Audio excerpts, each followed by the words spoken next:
Be unafraid of this, man. Yeah, I'd like to say something right here. You know, Cassius Clay, yes. Why do you want to say Cassius Clay when Howard Cosell and everybody is calling you Muhammad Ali? Then why you got to be one of all people whose color to keep saying Cassius Clay? Howard Cosell is not the one's going to fight you. I am. You making it really hard on yourself now. Well, Why don't you keep the thing in the sport angle? Why don't you call me my name, man? Well, what's your name? You told me your name was Cassius Clay a few I years never ago. told you my name was Cassius Clay.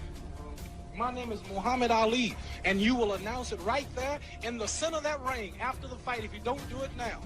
For the benefit of this broadcast, him. All right? You just acting just like an old Uncle Tom. Another flawed policy. I'm going to punish you. You ain't got no... Back off of me. Don't call me no Uncle Tom. That's what you are, an Uncle Tom. Why are you going to call me Uncle Tom? I ain't gonna... You heard me. Just back off of me. And so, ladies and Uncle gentlemen, Tom. as the two contestants prepare for battle right now, Back off. another interview has been recorded for posterity as the two gentlemen continue to promote the fight. Perfect, that's it.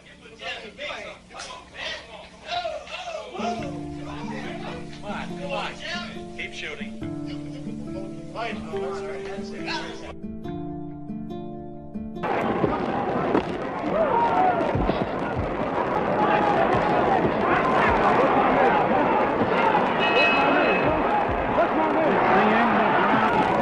Knock him out, he should go in after. What's my name?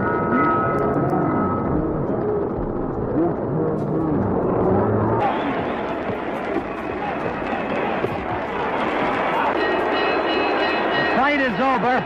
I'm going to be going. Ali. Corral 137, Muhammad Ali 148. As you can see, an overwhelming, Undisputed. unanimous I decision repeat, the for undisputed the champion. of the world, Muhammad Ali.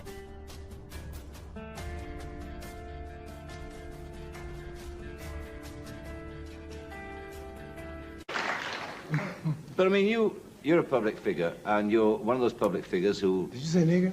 No, I said a public figure. I thought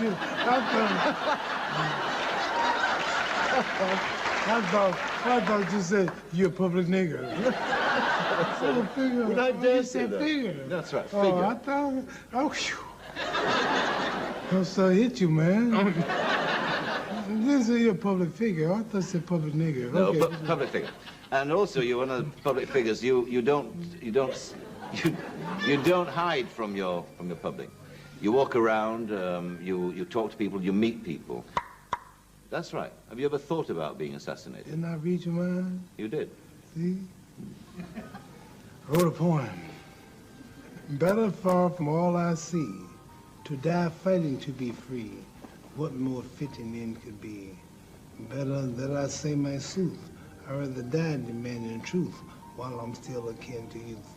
Better now that I made own, now that fear of death is gone, never mind another dawn. If I get shot or something happen to me, it'd have to be because somebody don't like me for what I believe and represent and think. Yes, sir. And I'll die for that. You would. And let me tell you, if somebody want to get you, see, in the Holy Quran, the Islamic Bible, it says, not one soul comes on earth without the permission of Allah, God. Not one soul leaves without the permission. When you die, it's time. So I don't believe that it's time for me to die in that way. If it is, then I welcome it. Because if you're the president and somebody really wanted you, I don't care how much you had security, if somebody would give their life for you, they'd come up and say, give me your autograph. And just take me, don't care. So when a person don't care for his life, you're dead. So how can I worry about all the people in the world, all the countries who want me? I don't want to know. If it happens, it happens. It's God's will. If I ride an airplane, I'm not scared of nothing. And I fly every day and I hate them. You still hate them? Man, we got in a thunderstorm a couple of weeks ago, and that plane went up, went down, the wings did that, and the back tail of the plane shook, and I almost knew it was gonna split and crack. Could you imagine a plane cracking up while you're not dead yet and it's split, and you're flying out? Ah! And you're out there, you're flying through the clouds, and you're waiting to hit the ground. Ah! It's a bad feeling. You never lost that fear of flying? I know I fear it, but I always wonder what would happen if something happened. Yeah, yeah. So I don't worry about dying. Do you have a bodyguard? Do you have... No. You don't? I got one bodyguard. He has no eyes, though he sees. He has no ears, though he hears. He remembers everything with the aid of mind and memory. When he wishes to create a thing, he just orders it to be and it comes into existence. But this order is not conveyed in words, which takes a tongue to formula or a sound carries ears. He hears the secrets of those under quiet thoughts. He stops those who's that? It's God, Allah. He's my bodyguard. He's your bodyguard. He's the supreme, the wise. So if I can't depend on him, if I get a bodyguard, I'm telling God, I don't trust you. I'm telling God, I'm watching for everybody. He gets at the gun, I'll watch for somebody. No. Allah is my God.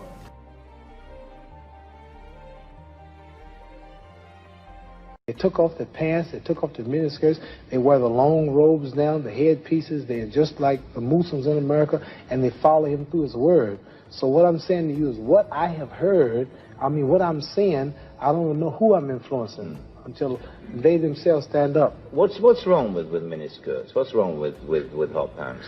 Well, see, this is a European design thing, but righteous people, you go to Saudi Arabia and tell a woman to put on miniskirt. Go to Zaire, Africa, and have the women put on short dresses. They'd be fine, they're locked up. Go to Pakistan, or go to all throughout black Islamic Muslim countries. Number one, I have a wife and she's walking around with a skirt up to here. And then what's happening? Well, why do I want everybody to see her? What's the man? People looking and winking, they lusting for her, all kind of freaks and no good people on the streets. Why do I want my wife? She can't bend over because the panties show if the wind blow. Show the behind. Cows and animals and mules. Human beings don't walk behind out. Savages walk around with their behinds out. And my wife's behind ain't for every man to look at. You understand? So it makes a lot of sense. So how can I protect my woman if I'm walking down the street, she's half naked and some sadist run up and grab her? Hell, I shouldn't have put out there. If I got merchandise I want to sell, I put them in the window for you to see. So if I want my wife, why do I want everybody to see my wife? What's private? What's mine? Everybody looking at her. Which means what's wrong with it? How can you have a wife or somebody you love? Anything God made precious, nature hides it. You cannot find diamonds easy. You have to dig and dig and dig. Then you got to work to clean them. You cannot. You cannot find. Listen. You cannot find gold. Everything God made valuable, He made it hard to get. Pearls, rubies, and ain't my oil. You have to dig, and half the time it don't strike. Everything God created that was valuable, He made it hard to get to. Ain't my woman more important than some diamonds and some oil and some gold when she's the field which produced my sons and daughters? Why should she walk around all nude in all of these design clothes? Her breasts is out. She's on the beach wearing clothes that show more than her panties when she go to bed. That's right. People don't just might as well come out with a brassiere on and her panties. She'd be more covered up than she do in the European style with just something covering up her nipple and just a little old G-string over, and she's walking out on the beach naked. These are savages. How am I have my daughter, my wife, or my woman walking around for her man? Ooh, look, I could do. Boy, if I could get to her. And what I want that for? She's mine. What you mean, what's wrong with walking around half naked? That don't look bad to you because you're of the European nature, and the black people are righteous. And the Europeans have made them unrighteous. But look, before you go on, there are lots of black tribes who nudity is their dress. They walk around naked. There's nothing wrong in that either. They don't look at it like you do, and I don't know enough about them. They were savages. They're not savages. Yes, we were all savages at one point. They were savages, and we don't style after them. You're talking about the ones who went out into the jungles and started living a beach-like life. We know all about the history of Africa and how it started and this and that, but there are the civilized people there, too. And these are the ones we pattern. I want you two people to stand up and take a bow to show you how women dress and how my wife Sure, that'd be interesting. Let's look at that. Because the sisters stand up who've been converted to our movement in America. This is where our women dress. Can we put the lights These are our women right here. Do that look bad to you? Ain't that beautiful? And that's the way the black woman should look. That's the way she should walk around. That's the way our women look. They are sisters who were converted through the Muhammad Speaks newspaper. These are thousands and thousands and thousands of women in America. In every city, you'll see this take place in the day. You understand? They're clean. They serve God, Allah. They don't serve some English clothes designer. They serve God, and they're proud of it. And what's wrong with that? You ask what's wrong with a miniskirt? What's wrong with that? There's nothing what wrong with that. man wouldn't want his woman covered up? He can go to work knowing that she ain't somewhere flirting. Some man chasing down the street for a behind part. What's wrong with that? There's nothing wrong with it. Nothing. No. So there's something wrong with that, though, showing it all. I don't think there's anything wrong with it. You don't think there's wrong with it? No, not at all. You don't? Not at all. That's because you're white.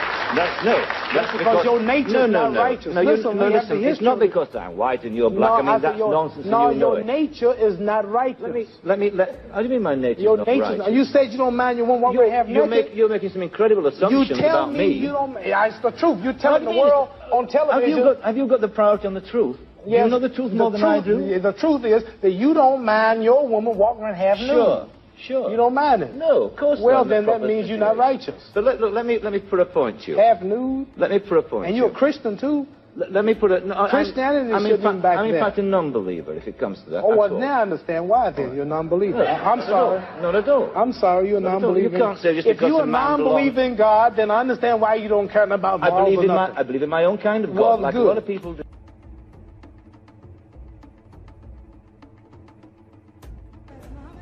I'd like to know what you're going to do when you retire from boxing.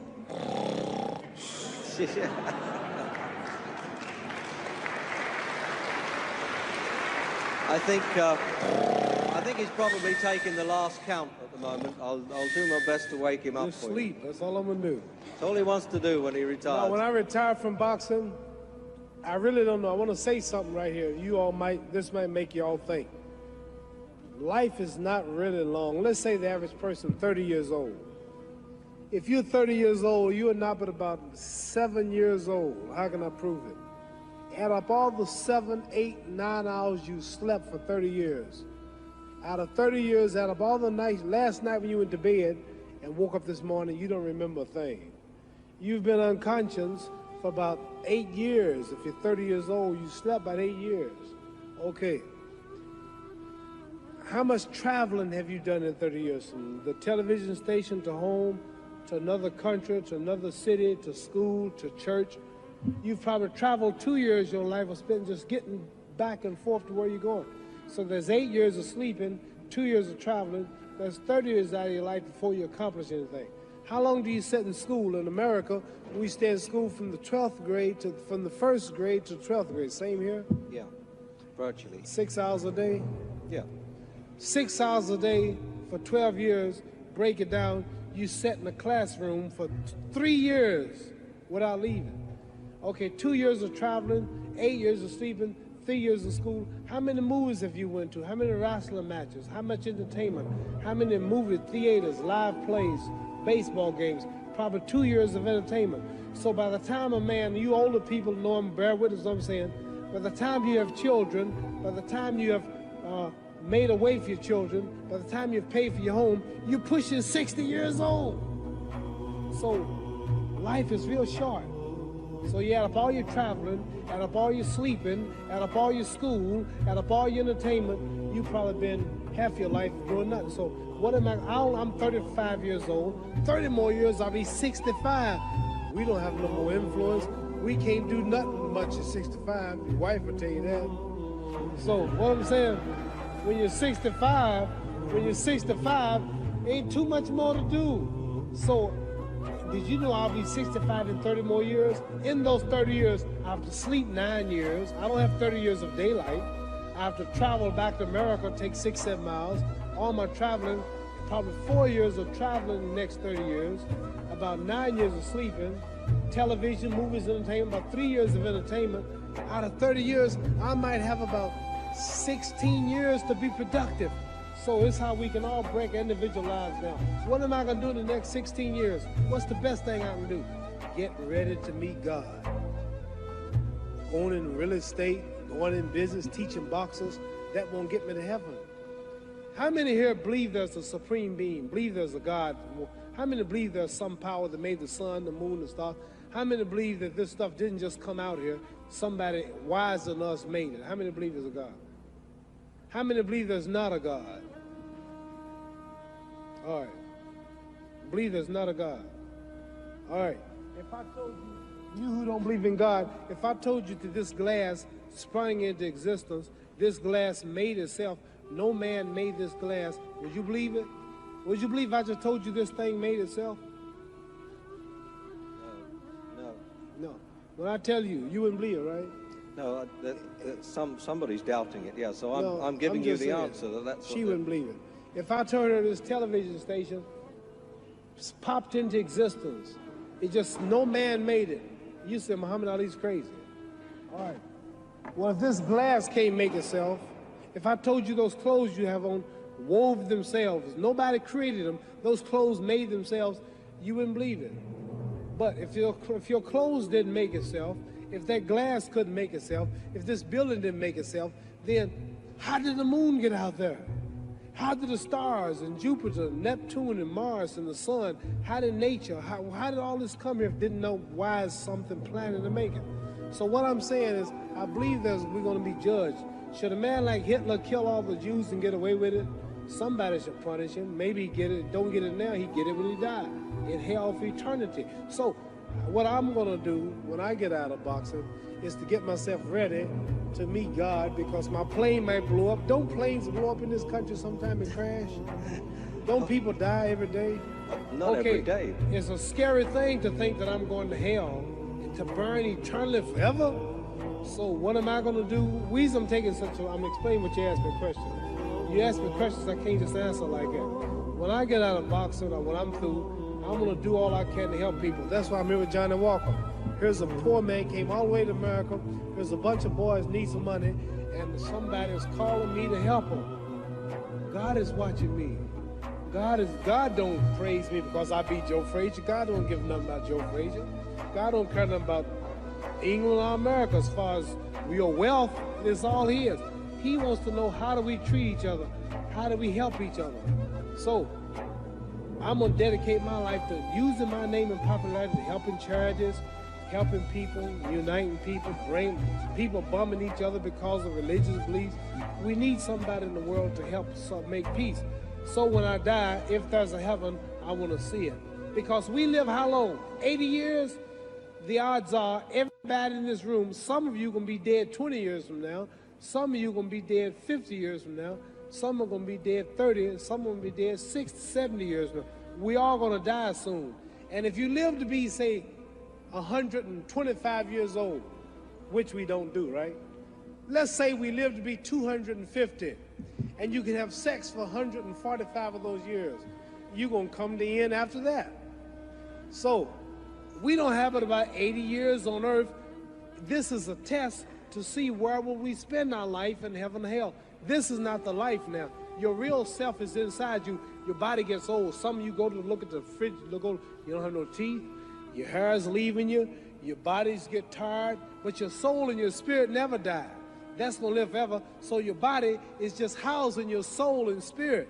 So God is testing us on how we treat each other, how we live, to see where our real home be in heaven. So this physical stuff don't last for so long. So my car, this building is going to be here when the man who built it dead. There have been many kings and queens of England. They're all dead. After this one is gone, another one will come. So we don't stay here. We're just trustees. We don't own nothing. Even your children are not yours. If you think I'm lying, your wife is not yours. You die and come back a year later and go slip in your bedroom and see if your wife is by herself. See, you don't own your wife. You don't own I divorced my wife, you may have read about it, and my 4 children, they call another man daddy now. They don't see me no more. You don't own your children. You don't own your family. So what am I saying? The most important thing about life is what's going to happen when you die. Are you going to go to heaven or hell? And that's eternity. How long is eternity? Let's imagine. Take the Sahara Desert. There's a lot of sand on the Sahara Desert, right? And then imagine that 1 grain of sand represents 1,000 years, and when you in hell burning, when you die and go to hell, you're going to burn forever and ever, no end. How long is that? Give you an idea how long eternity is. Take the Sahara Desert, and I told you to wait 1,000 years. And every 1,000 years, I want you to pick up a grain of sand until the desert is empty. Okay, wait 1,000 years, pick up the first grain. Wait another 1,000 years before you get the next grain. Keep that up until there's no more sand in the desert. You know how long America's not but 200 years old. We got 800 more years to go before 1,000. So it just scares me to think that I'm gonna die one day and go to hell. I'm on an airplane that might blow up. I'm always traveling. And to go to hell and God is gonna judge my soul. The police, I might kill people, I might rob people. The authorities might not catch me. The FBI, Scotland Yard might not catch me. But when I die, somebody's watching me and keeping count, and I can't get away, and I'm gonna burn forever and ever and ever. I'll go to heaven. So what am I gonna do when I'm through fighting? I only have 16 years to be productive, get myself ready to meet God and go to the best place. Does that make sense? Thank you.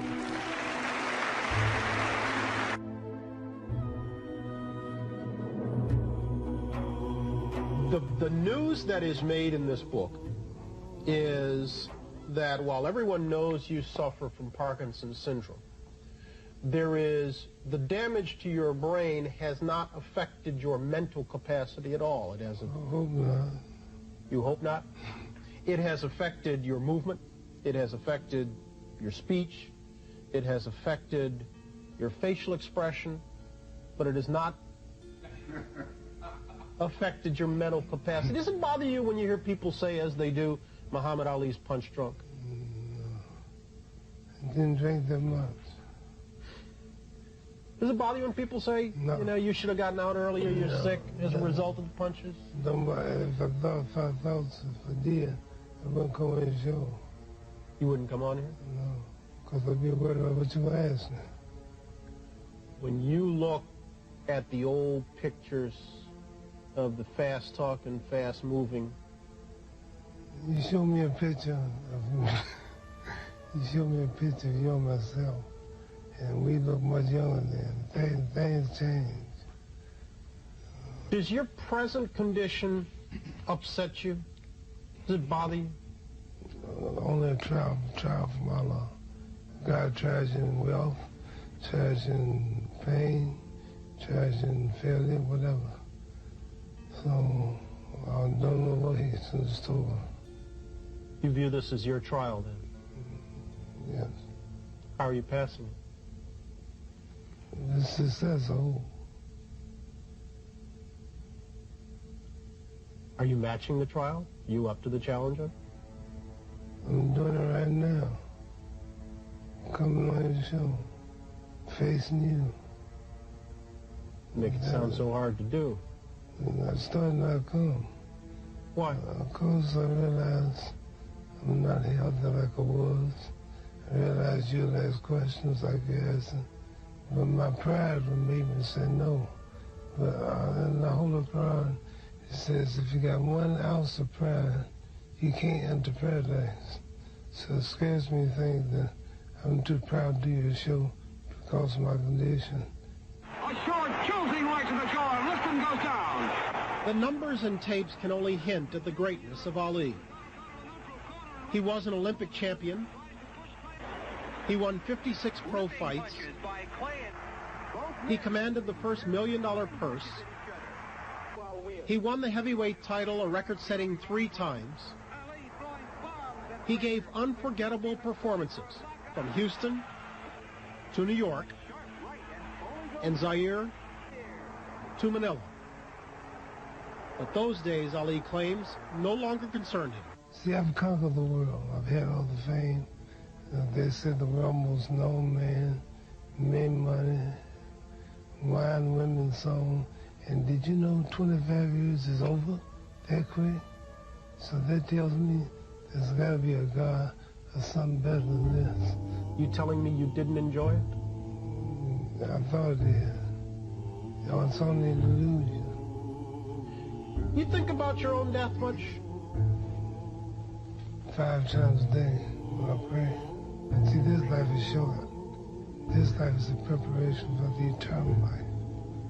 And people who are spiritual know what I'm talking about. So I might die tomorrow, I might die next week. I don't know when I die.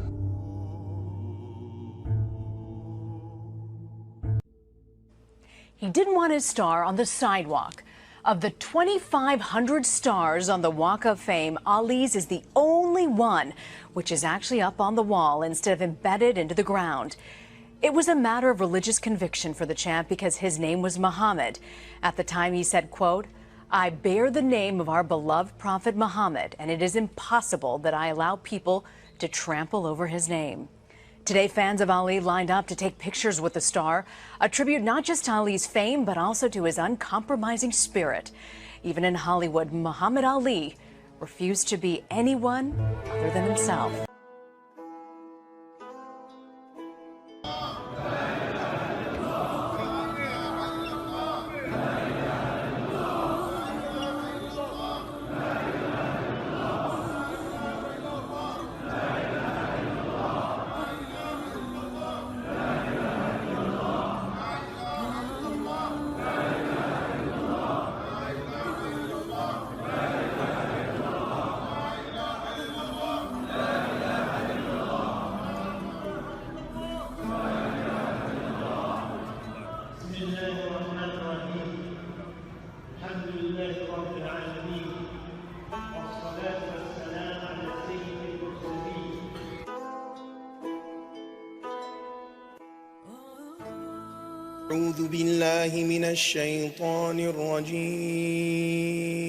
Before James Brown said, "I'm black and I'm proud," Muhammad Ali said, "I'm black and I'm pretty."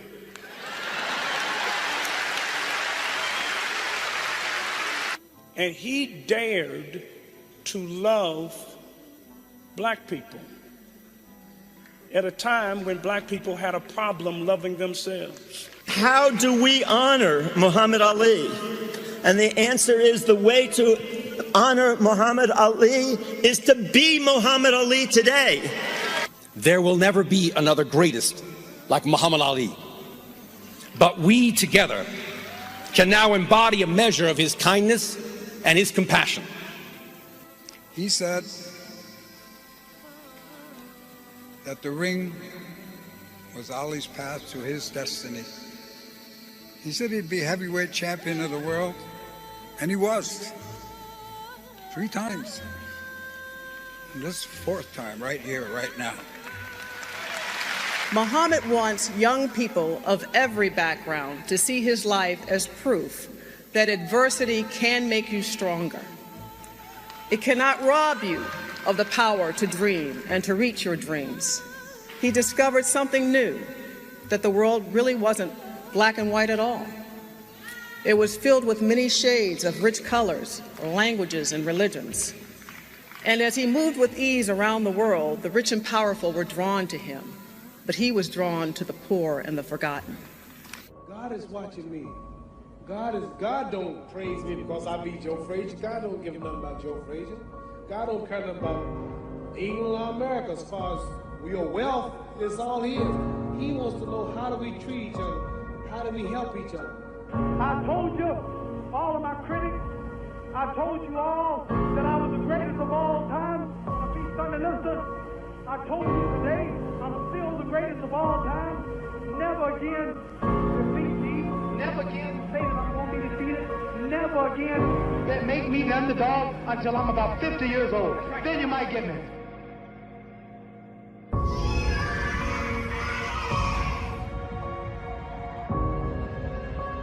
When I die, somebody's watching me and keeping count, and I can't get away, and I'm gonna burn forever and ever and ever. I'll go to heaven.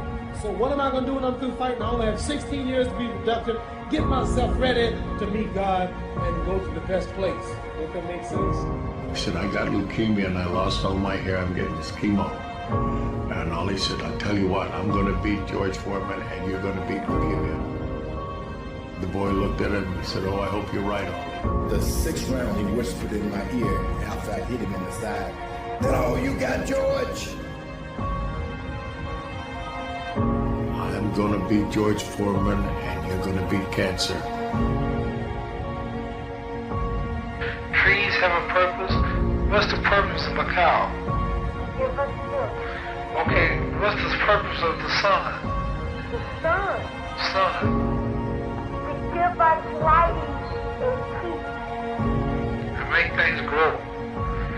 So everything God makes, cows, horses, stars, ants, everything has a purpose. Now what's your purpose? You're a human being. If God made the sun have a purpose, humans have a purpose too. You haven't found your life purpose yet, have you? If everybody's born for purpose, what do you think you were born for?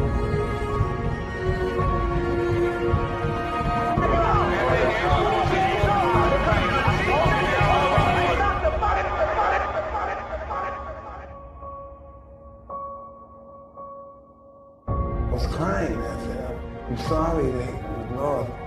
I said, when I get to bed, I'll get them for you. I said, when I get to bed, I'll get them for you.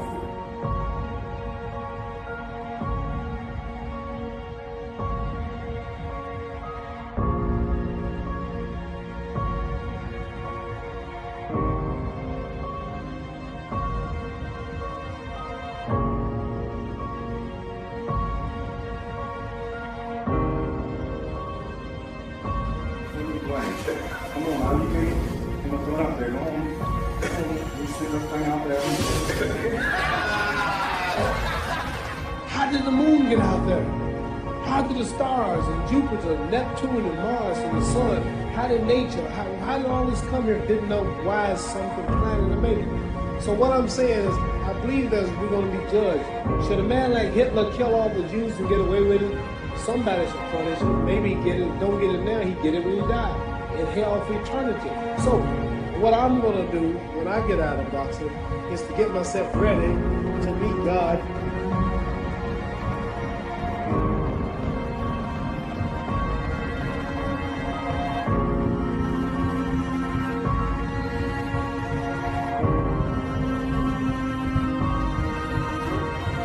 I must be the greatest. I told the world, I talk to God every day. And God is the kingdom out of your country. Crazy, but we sort of thought that Daddy would just defy the odds of even death, I think. Yeah. You know, he just seemed to always fight through everything. The king of the world. Hold it. You're not that pretty. I'm a bad man.